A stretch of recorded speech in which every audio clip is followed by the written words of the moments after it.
Let's now welcome from Watford, England. He brings a professional record consisting of 26 wins, 3 defeats, 23 of his 26 wins coming by way of knockout. He is the former two-time unified heavyweight champion of the world, AJ Anthony Joshua. Well, there is Anthony Joshua, former two-time unified world heavyweight champion, taking it all in. No stranger to these flashing lights, no stranger to the big nights. No, not at all. He's had massive night after massive night. What interests me about this is the fact that him and Wallin have come last here. Does that mean that they're going to be last on Saturday? Because I know at the press conference in London, one of the reasons why he was a bit tetchy, I believe, was it wasn't just you. It was partly down to the fact that he was expected to come up last, and in the end Wilder came up last. Is this indicative of the order we'll get, or is this, again, have they been jockeying position to achieve this? Well, we will find out on Saturday night. Anthony Joshua, great to see you. Oh, we'll go with the fist bump. Anthony, this is your third fight in the Kingdom of Saudi Arabia. Is this place becoming the home of boxing? I'm not too sure. You tell me. It seems like a great place to be. How are you enjoying Riyadh? Just focus, really. I haven't really seen much of it. I'm just in the gym and back to my hotel. Big fight, Andy Clark. Yeah, huge. We were just saying that you've had big fight after big fight after big fight for such a long time now. Does fight week ever change for you? Is the process still the same as it's always been? Process gets better. You learn more. Just lock in and fight, and just focus fully. You're quite different to how you were yesterday. You were nice and relaxed yesterday. Today you seem to have retreated a little bit further into fight mode. Correct. What do you make of Wallin? Like, he's a tough opponent. We see that against Fury. The shot I'm expecting to see from you is the shot that you threw against Martin, against the southpaw, the right hand straight down the middle. Is that something you're going to be looking for? 100%. Definitely.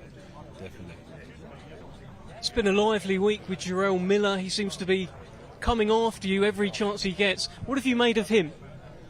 The drug cheat. Is that a fight you'd entertain? No, definitely. At no point, no. No way, no. Him and Dylan will make a good fight. All good? We will let you go, Anthony. You're fully focused. Great to speak to you. Keep it close. Let's go with that one again. The one and only Anthony Joshua, so focused. I was looking at you, Andy. I thought maybe you had something. In this game, Dev, sometimes you need to know when to quit. Yeah. Look, that's a man that is just fully focused on Saturday night. You know, you can't get blood out of a stone. I think, look, he wants that first belt, and sometimes when you sense that, there's no point prying and trying. Look, the man wants to fight. Do you find it quite interesting though that it's Tuesday? Yesterday he was chatty, he was relaxed yesterday.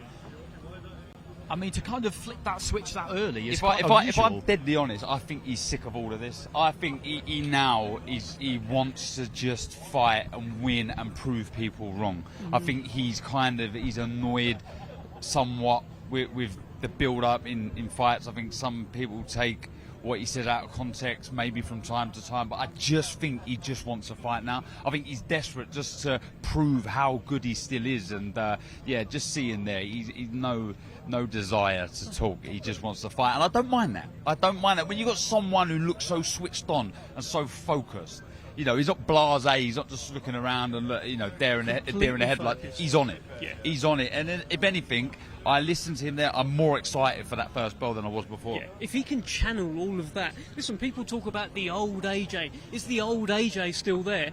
That looked like a guy who knew exactly what he wanted to do on Saturday night. Yeah, absolutely. It's interesting, you know. I was thinking about this the other day, and fighters who have long careers, they often come in kind of 3 acts. You know, the first act will be the amateurs, when you're doing it just for the love of it, and that's all that counts. Then act 2, you turn professional, and you're chasing the titles and the glory, and you kind of trust that the money will come with it, but it's still not even really about that. And then if you get to the final act, that's really about when you're just doing it for you. And you've got the biggest fights you can get and as much money as you can get, and you don't really care what anybody's got to say about it. And I feel like that's do you know what? What I like about him at this moment is you're right, he's doing it for him. And I remember asking him a little while back, I think he was at the presser for the Dillian White fight, and I said to him, "Is the goal still to be a 3-time world champion?" He said, "Yes, absolutely." You know, he's earned millions and millions. He's ticked lots of boxes, but he's doing this because he wants to make more history, create more legacy, and you can see it in his eyes there. He's desperate to prove people wrong and to really turn some heads.